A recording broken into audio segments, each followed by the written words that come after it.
Hello, world history students. This is Mrs. Politsky, and I have your notes for Chapter 24, Section 2, talking about the emergence of mass society. And we're going to talk about life in the urban areas. And I would have to say, cities were not really a nice place to be back in the old days. Industrialized cities improved lives by addressing the concerns of housing, health, and public sanitation, but as more people moved to the cities, there were issues that were coming up. Uh, there were needs for improvements in housing, and this came from the fact that there were problems with contaminated water and such. So when new buildings were built, there were regulations requiring running water and also to have some kind of internal drainage system or septic system. So that way, waste and things like that wouldn't necessarily be kind of exposed to the people and children and causing all sorts of other issues. Improvements in water quality came from improved aqueducts, tunnels, reservoirs to make a reliable water system available to the people. Eventually, homes are going to be installed with gas and electrical water heaters, and eventually sewage treatment centers. If you take a look at the images down here, in the mid 19th century or the 1800s, the city of London experienced what they used to call the Great Stink, when the Thames River, for the most part, became kind of like an open sewer.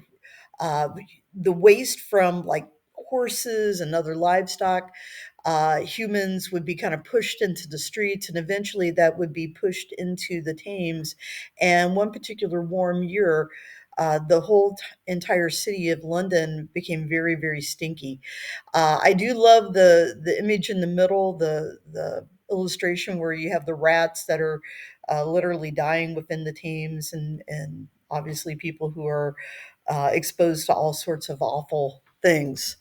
So, evidence of poor working conditions in textile mills included the spread of several fatal diseases, such as pneumonia, which is a virus that is caused by bacteria that inflames the lungs, and also tuberculosis, which is caused by lesions in the lungs, bones, and body.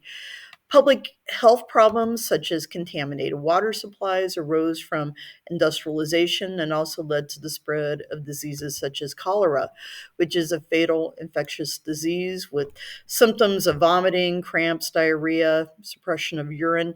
Cholera usually comes from exposure to contaminated water, either through some kind of bacteria that might be caused by humans or livestock. But then, when you talk about the Industrial Revolution, this idea of dumping waste into water supplies, there wasn't a lot of regulations on that. So there were a lot of things that were making the water not so safe. Typhoid was also another disease. It was an infection disease carried by bacteria through either contaminated food or water. And it caused kind of a red rash, high fever, what probably was basically on the lines of bronchitis, and also intestinal hemorrhaging. So, pretty nasty.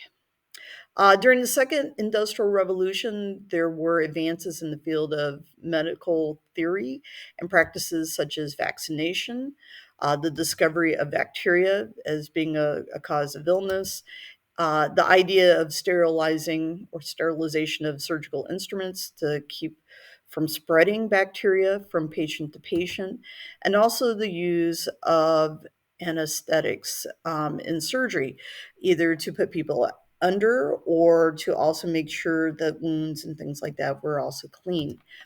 During this period of time, there was a woman who gained a little bit of fame, who kind of went by this idea of Typhoid Mary. There was a woman who was an Irish immigrant. She happened to be kind of a domestic, meaning that she was kind of a housekeeper, cook. But it seemed kind of odd that from every home that she worked in, the families would basically come down with typhoid. And at some point in time, somebody was smart enough to link her to the outbreak, and she was ordered to stop working in homes. Chances are the typhoid that she was spreading probably came from the fact that she didn't wash her hands.